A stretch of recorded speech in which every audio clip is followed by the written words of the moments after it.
Hey guys, it's me. I was going to do this class live tonight, but Friday night everybody seems to have other plans. Um, Not a lot of people were available to attend live, so I'm just going to be recording this. And it's probably better that I record it because this is a very, I don't want to say very, but it can be a time-consuming project because it's probably going to take you about 3 hours to attach all your felt circles to your wreath form. And this is the red felt Ruffle Wreath class or video tutorial, whatever you want to refer to it as. So what I was going to do anyway, even if I did have the class live, I was just going to have it for maybe an hour or so just to show you all how to fold your felt circles and attach them to your wreath form. Now I know I put in the supply list to get a straw wreath form, but I thought about it afterwards, and I did use a straw form when I did the Swedish braid wreath, which was last fall. And I find that, you know, straw wreath forms, it can be kind of challenging to get the pins in the straw, and it's a little hard on your fingers, and my hands were very sore. My fingers were very sore after that. So I'm actually going to go adjust the supply list. If you haven't bought your wreath form yet, I would actually recommend getting, this is called extruded foam, or you can even get the regular foam. The extruded foam looks more like this. It's more rounded, and it's typically green. I think you can get them in white too. And then you have your regular styrofoam. Either of those are going to be a lot easier for you to push your pins in. If you already have a straw wreath form, that's fine. You can use it. But you may want to get one of those little rubber things for the end of your fingertips so your fingers don't get sore. I was actually going to cover this in red ribbon, but I think because we put our felt pieces so close together, you can see I started it a little bit here. Because we put our felt pieces so close together, the form's not going to show anyway, so you don't have to worry about it. And the back is going to be on the wall, so you don't have to worry about that either. I can't tell you exactly how many circles I have. This is not all I have. I have another full bag over on my couch. But I did buy 2 yards of red felt. You can get the felt from Hobby Lobby. You can get it from Walmart. I've heard that it's a little less expensive at Walmart. And I highly recommend purchasing one of these. This is a template for the Fiskars circle cutter. And it's going to save you a lot of time in cutting your circles. And basically, what it is you take your felt, and I think I posted a short video that should be in the group. If you look under the video section on how to use this, you're going to be using the center circle, which is 2 inches. This is a 2-inch circle. You can see the 2 and the 2 here. This is a 2-inch circle. And you're probably thinking to yourself, well, that only looks like a half a circle. And that's exactly right, because what you're going to do is you're going to fold your piece of felt. And your fold is actually going to go, if you can see that, there's a cross here. There's a line. My light is so bright here. There's a line that kind of goes, where is the line? Right there. I don't know if you can really see it because of my light here, but there's a line that goes, there it is, across the middle here. That's where you're going to line up your fold in your fabric, okay? And then you take your cutter,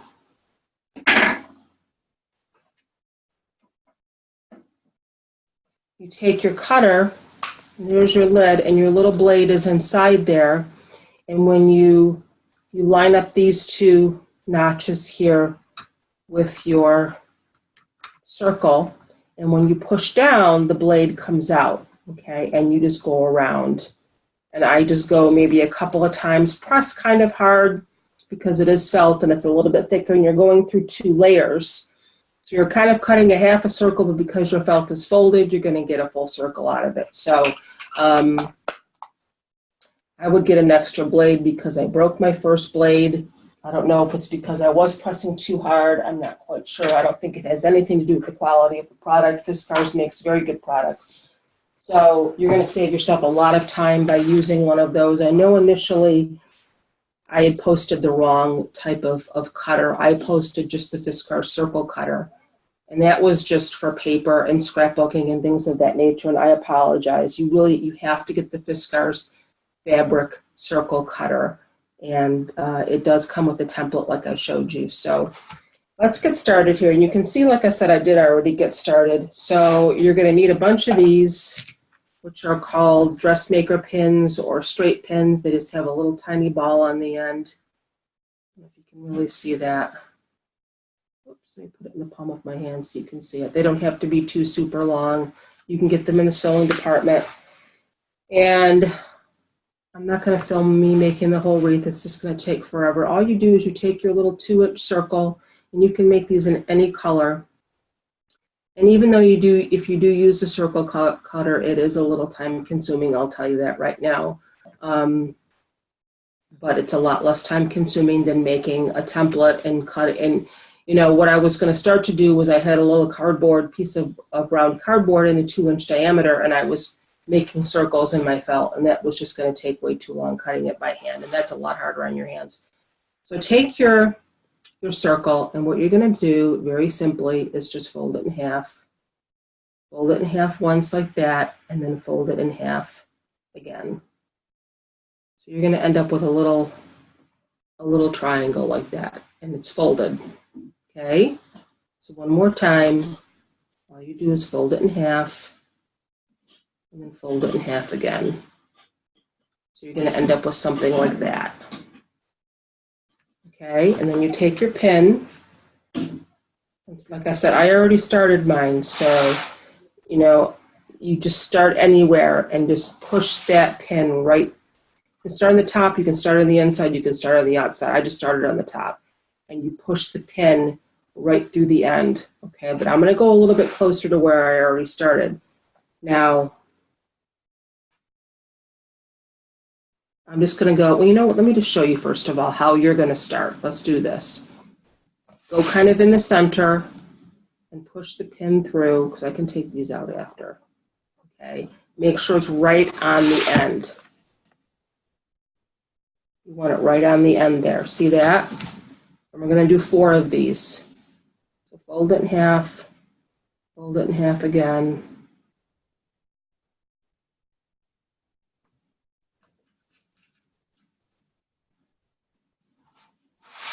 I'm just going to kind of put them together, okay, like that, so the points meet. You see that? So the points are meeting there. Push your pin in, just like that. See how it's looking like that so far?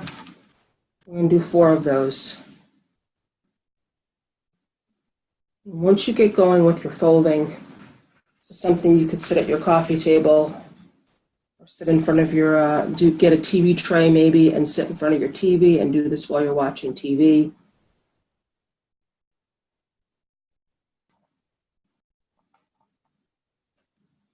You want to make sure you get all the layers of your felt though, because if you don't get all the layers when you go to fluff it,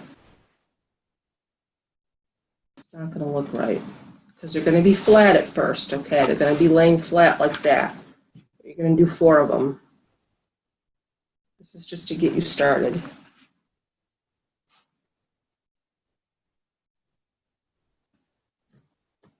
Okay, see how it looks like that? And this is when you're just going to take them and you're just going to push them up. It kind of looks like a little flower, but you just push it up like that. And when you keep adding more felt, they're going to keep getting more squished together. Now, how tightly squished together you want them is entirely up to you. I've seen some felt wreaths when they're really squished together so tight, you know, it kind of looks like that. You can achieve that look if you want it. You can have it a little bit looser like that. They don't have to be squished really tightly together. If you want them to look a little bit more loose like that, it just depends on how close together you put your pieces. So let's go back to where I originally started over here. But you're going to fluff them up as you go. That's what you're going to do.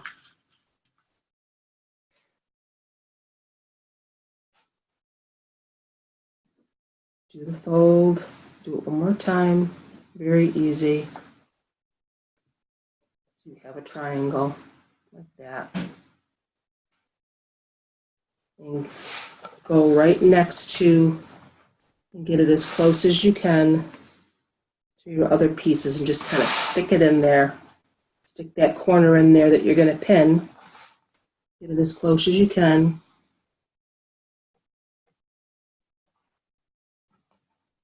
And pin it in there, and then you can fluff it up as you go. That's it. That's really all there is to it. And you go all the way around the top. You can start on the inside if you want. You're going to do this all the way around the top.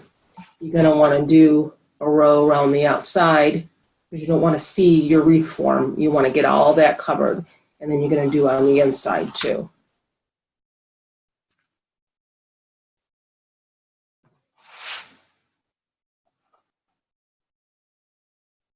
You just want to get them as close together as you can. This, I don't remember what I put in the supply list, but this is actually, it says that it's a 15-inch wreath form. I don't remember where I got it. I think I got it at Hobby Lobby or at Michael's. Maybe Hobby Lobby. It looks a lot bigger than 15 inches, but I did measure it. It is 15 inches. You can get a larger one if you want to. Yep, that's 15 inches. You can see that. 15.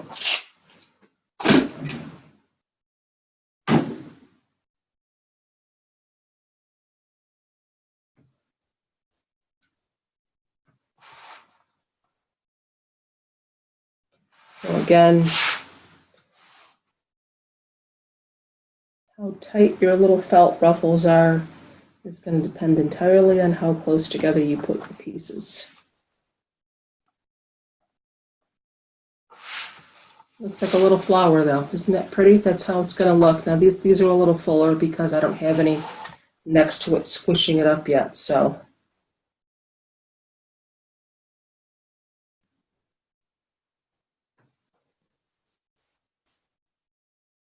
but I like this form better than the straw because the pins just go in a lot easier.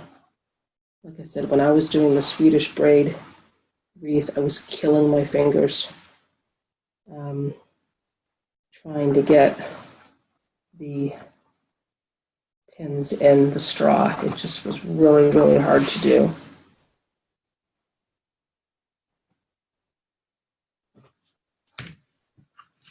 And these, ouch, it's when you poke yourself trying to get them out of the container.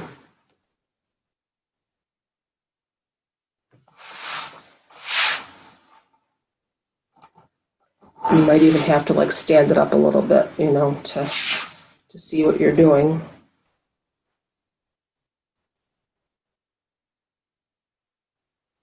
So again, this might be a kind of a project where you want to start it, do a little bit, come back, you know, leave, walk away for a minute, stretch your legs, get some coffee, feed the dog, and then come back, because it's very repetitive, and I'm sure you could sit and do it all in one sitting, but you certainly don't have to. But you know, I started this group because, you know, I love wreaths, and there's so many different types of methods and techniques and materials that you can use to make gorgeous wreaths. I didn't want to stick with just mesh. You know, I know a lot of other wreath makers like to just use mesh. They don't like to use other materials. I like to be versatile. I like to use burlap. I like to use dried flowers. We did some, it's hard for me to see unless I kind of stand it up. We did some balsam wreaths. I think of the other materials that we did. You know, we made the tomato cage angel, which was made out of tulle. So, you know, that's my goal.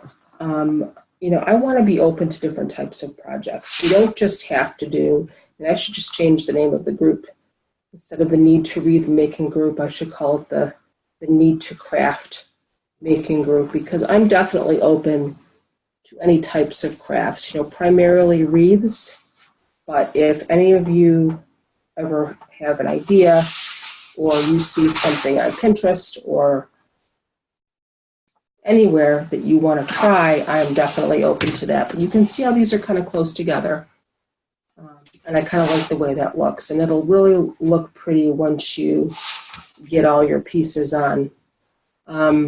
So again, I'm going to actually stop the recording for a little while because I'm just going to be doing this all the way around. I'll probably go around the top here, and then I'll go around the inside, and then I'll go around the outside. And when I'm just about maybe, you know, 3/4 of the way done, I will start the video again, and you can see how it looks. So I will see you soon. Bye.